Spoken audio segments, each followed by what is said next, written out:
Ciné Junior.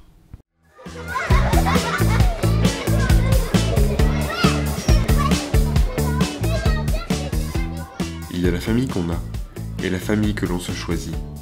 Les amis et les personnes qui veillent sur nous.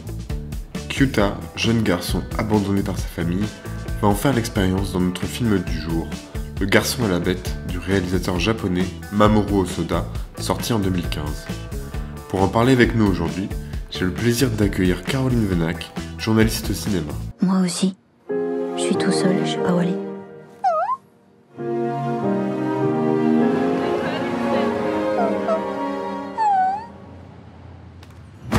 Il est où ton père? Laisse-moi tranquille. Montre un peu ta tête, petit. Oh, une bête. Ça te dirait de partir avec moi? Il était une fois un jeune garçon de 9 ans, abandonné par ses parents qui vivaient dans le monde des hommes. Mais aussi une bête, à la recherche de gloire et de pouvoir, qui s'appelait Kumatetsu, et qui vivait, elle, dans le monde des bêtes. Deux vies solitaires qui bientôt allaient se croiser.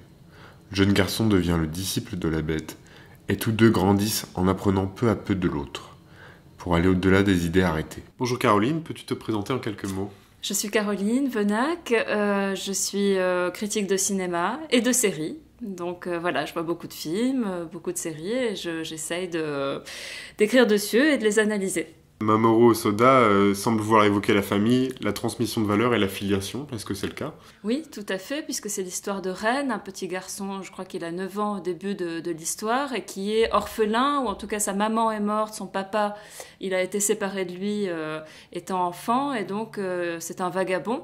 Il erre dans les rues de Tokyo, et puis il va basculer dans un monde parallèle, qui est un monde qui est habité par des bêtes, où il va finalement devenir le protégé d'un gros ours mal léché qui va essayer de lui transmettre effectivement l'art du combat. Et donc il va se jouer des enjeux effectivement de filiation entre ces deux personnages, puisque ce petit garçon n'a pas de père et qui va trouver une forme de figure paternelle dans cet ours. Mais en fait, les choses sont un peu plus compliquées que ça, dans le sens où leur relation va parfois s'inverser. Et le garçon, en grandissant, va lui aussi apprendre certaines choses à son maître. Donc le film est intéressant pour ça, c'est-à-dire qu'il ne s'agit pas simplement d'une transmission d'un père symbolique à son fils adoptif, mais c'est aussi, ça montre aussi que finalement, dans l'apprentissage, celui qui est l'apprenti peut à un moment donné aussi devenir le professeur, ou en tout cas transmettre aussi des valeurs à la personne qui l'a éduqué. Est-ce qu'on peut parler de récit d'apprentissage ? Oui, tout à fait, c'est un récit initiatique, un récit d'apprentissage. D'ailleurs, on va suivre ce jeune homme sur plusieurs années, on va le voir grandir et devenir un adolescent, et enfin, passer de l'âge de petit garçon à l'âge de jeune, presque adulte, en fait, de grand adolescent. Et donc, et il va beaucoup évoluer, beaucoup changer pendant ces années-là, d'autant plus qu'il fait des allers-retours effectivement entre les deux mondes. C'est ça aussi qui est très intéressant dans le film, c'est qu'il ne s'agit pas simplement de passer de l'autre côté du miroir, mais il y a des allers-retours. Il revient dans le monde des hommes, où il va aussi trouver d'autres aspirations, notamment l'aspiration à la connaissance, à la lecture, à l'apprentissage, peut-être plus classique finalement. Mais le personnage de Ren, qui s'appelle plus tard Kyuta, cherche aussi une figure paternelle d'adoption au travers de la bête Kumatetsu. Et pourquoi ce n'est pas une figure maternelle ? Oui, d'autant plus que c'est sa mère qui est décédée en réalité. Son père, il ne le voit plus, mais il peut imaginer qu'il est vivant quelque part. Donc c'est assez étonnant dans un premier temps de voir qu'au lieu justement de mettre son énergie à rechercher son père naturel, finalement, il se projette plus dans cette relation avec cette figure paternelle. Je pense sans doute que dans cette histoire, il y a aussi l'enjeu de qu'est-ce qu'être un homme pour ce jeune garçon. Il se trouve que c'est un héros masculin et qu'il va devoir se confronter aussi à l'idée de sa virilité, de sa masculinité, et qu'il le fait plus volontiers à travers un personnage masculin, un personnage paternel, et que cette virilité incarnée par Kumatetsu, elle est quand même assez martiale, combative, etc. Et que ensuite, dans un second temps du film, le jeune homme va, notamment à travers sa rencontre avec une jeune fille dans le monde des humains, développer aussi d'autres aspects de sa personnalité qui vont être davantage tournés peut-être vers l'intellect, la réflexion, etc. Donc finalement, il va devenir un homme plus complet en combinant ces deux aspects, ce que lui a transmis Kumatetsu, qui est voilà, de l'ordre de l'engagement un peu physique dans le monde, et puis ensuite, au travers de sa relation avec cette jeune fille, quelque chose de peut-être plus affectif, émotionnel, intellectuel. C'est mon disciple, point final. Son disciple?